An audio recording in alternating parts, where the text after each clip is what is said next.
सलाम मस्तून आदाब। नूर academy YouTube channel पर आप तमाम ही लोगों का इस्तकबाल किया जाता है। आज के इस लेक्चर में हम गुफ्तगू करेंगे यूजीसी नेट की तैयारी कैसे करें और तैयारी के दौरान गलतियों से हम अपने आप को किस तरह से बचाएं। अगर उर्दू सब्जेक्ट की बात की जाए तो उर्दू सब्जेक्ट में जो ज़रूरी किताबें दरकार है, यानी जिन किताबों का पढ़ना स्टूडेंट्स को बेहद ज़रूरी है, उसकी निशानदही हमने अपने 2 लेक्चर के ज़रिए कर दी है। आप प्ले लिस्ट में जाकर उन दोनों लेक्चर से इस्तेफादा कर सकते हैं, या हम डिस्क्रिप्शन में उसकी लिंक पेश कर देंगे, आप वहां से जाकर उन लेक्चर्स को देख सकते हैं। क्या पढ़े, उसी के साथ साथ ये जानना बेहद ज़रूरी हो जाता है कि क्या ना पढ़े। एक टॉपिक पर 4 किताब पढ़ने से बेहतर है कि एक किताब को 4 मरतबा पढ़ा जाए। या फिर हार्ड स्टडी के साथ साथ स्मार्ट स्टडी कैसे की जाए। जब तक कि ये फन स्टूडेंट में नहीं आएगा, वो एग्ज़ाम क्रैक नहीं कर सकता है, एग्ज़ाम में अच्छे नंबरात नहीं ला सकता है। आप मार्केट में चले जाइए, किसी भी बुक स्टॉल पर उसे कहिए यूजीसी नेट की तैयारी कर रहा हो, मुझे किताबें दरकार है, तो आपके सामने नंबर ऑफ बुक्स रख देगा। ऐसे समय में बहुत ज़्यादा दिक्कत पेश आती है तालिब इल्म को कि अब कौन सी किताब परचेस करें, किस किताब से इस्तेफादा करें, कौन सी किताब को रीड करें।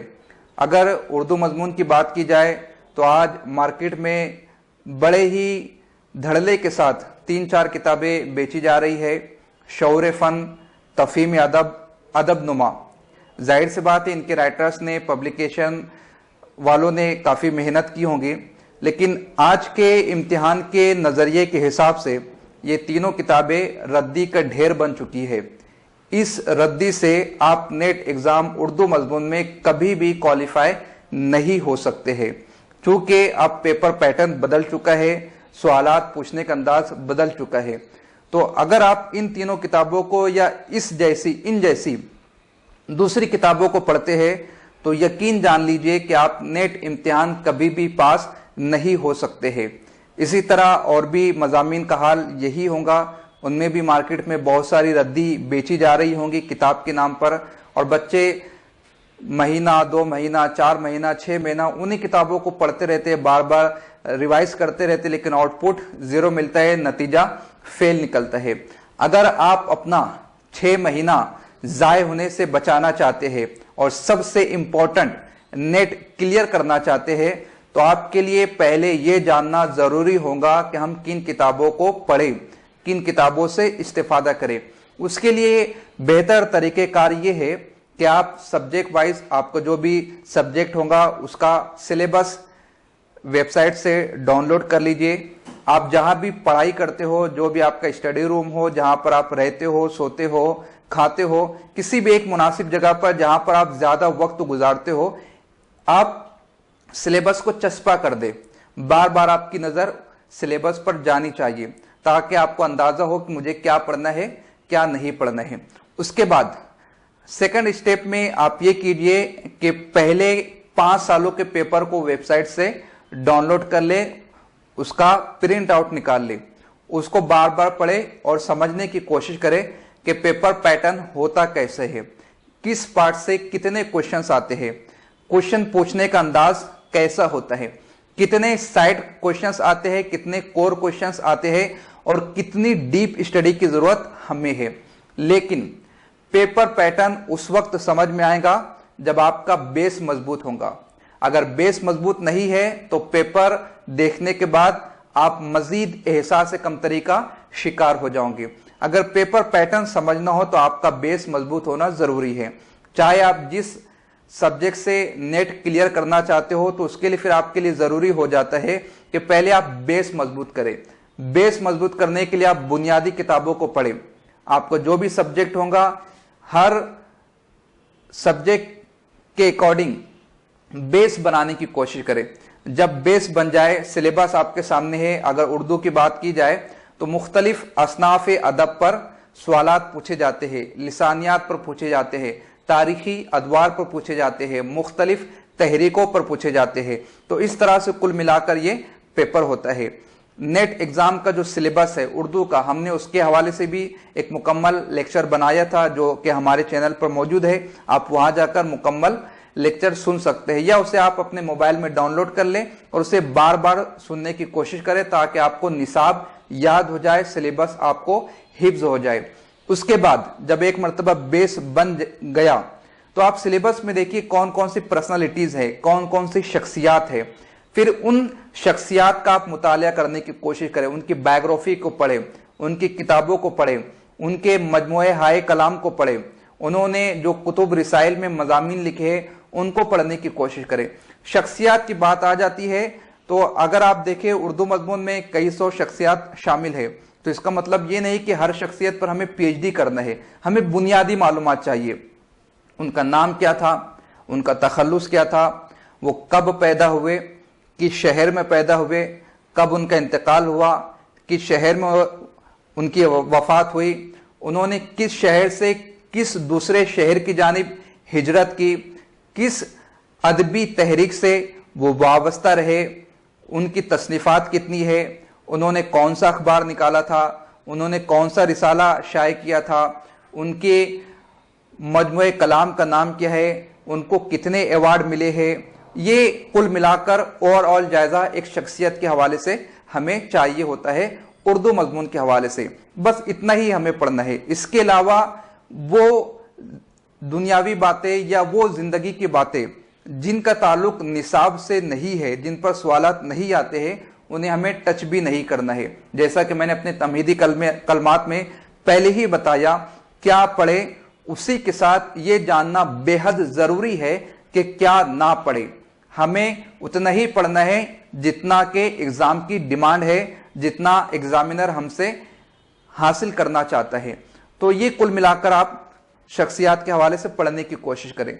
जब भी आप पढ़ने के लिए बैठे, आपके पास चाहे लैपटॉप हो, चाहे किताब के जरिए से आप पढ़ रहे हो, चाहे ऑनलाइन रीडिंग आप कर रहे हो, उसकी आप जाती नोट्स बनाने की कोशिश करें।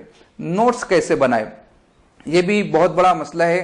कुछ लोगों के नोट्स 10-20 सफ़ात पर मुश्तमिल होते हैं, कुछ लोगों के वही उतने ही चैप्टर के नोट्स 100-200 सफ़ात पर मुश्तमिल होते हैं। तो नोट्स बनाने का तरीक़ाकार ये होगा, वो बातें जिनको भूल जाने का डर है, जो आपके जहन से निकल जाने वाली है, बस उन्हीं बातों को आप लिखने की कोशिश करें। जो बातें आपको याद रहने वाली है उसे लिखने की कोई जरूरत नहीं है। आप नोट्स बना रहे हो, रद्दी नहीं तैयार कर रहे हो। आपको सिर्फ उन्हीं बातों को नोट डाउन करना है जो कि एग्जाम पॉइंट ऑफ व्यू से बहुत ही ज्यादा इंपॉर्टेंट है। जैसे गालिब, मिर्जा गालिब का तखल्लुस गालिब, ये सबको पता है। याद रखने वाली बात यह है कि उनका दूसरा तखल्लुस असद था, इसको आप याद रखें। मुल्ला वजही, उन्होंने 4 तखल्लुस इस्तेमाल किए थे, वजह, वजही, वजी। तो इस तरह से आप पैटर्न को समझने की कोशिश करें कि हमें क्या याद रखना है। यगाना हुसैन चंगेजी, पहले वो यगाना तखल्लुस इस्तेमाल किया करते थे, बाद में उन्होंने चंगेजी तखल्लुस इस्तेमाल करना शुरू कर दिया। अनीस कभी हजी तखल्लुस इस्तेमाल किया करते थे। बताने का लब्बे लुबाब यह है कि वो बातें नोट डाउन करनी है जो जहन से ओझल हो जाने वाली है, जो जहन में याद रहने वाली है, उन्हें नोट डाउन नहीं करना है। तो इस तरह से आपको नोट्स बनाना है। तो पहले आपने क्या किया, बेस मजबूत किया, उसके बाद सिलेबस के अकॉर्डिंग स्टडी करना शुरू की, मुतालिया किया। जब ये 2 पक्ष आपके मजबूत हो गए तो आपको तीसरा कदम उठाना है, प्रीवियस ईयर के क्वेश्चन पेपर को सॉल्व करना है।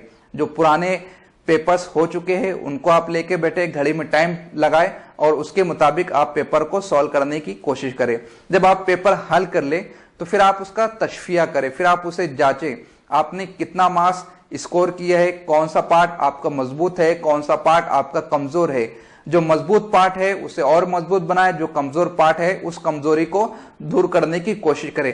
आप सेल्फ असेसमेंट करें, आप जांचें, आप परखें अपने आप को कि मुझे और किस तरह से बेहतर होना है। जब आप इन 3 रास्तों पर अमल करेंगे, इन 3 बातों पर अमल करेंगे, तो आपको खुद ब खुद समझ में आ जाएगा कि सिलेबस के किस हिस्से से क्वेश्चंस ज्यादा आते हैं या किस हिस्से पर फोकस किया जाता है, किस हिस्से को मजीद पढ़ने की जरूरत है। इस तरह से ओवरऑल आपका कंसेप्ट क्लियर होगा और इसी तरह आपको स्टडी करनी है। एग्जाम से 1 महीना पहले आपने जिन किताबों को पढ़ा है, अंडरलाइन किया है, हाईलाइट किया है, अब इम्तिहान से 1 महीना पहले आप उन्हें मत पढ़िए, बल्कि जो आपने नोट्स बनाई है बार बार उसको रिवाइज कीजिए, बार बार उसको पढ़िए, ताकि जितना आपने पढ़ा है उसका रिवीजन अच्छे से हो जाए।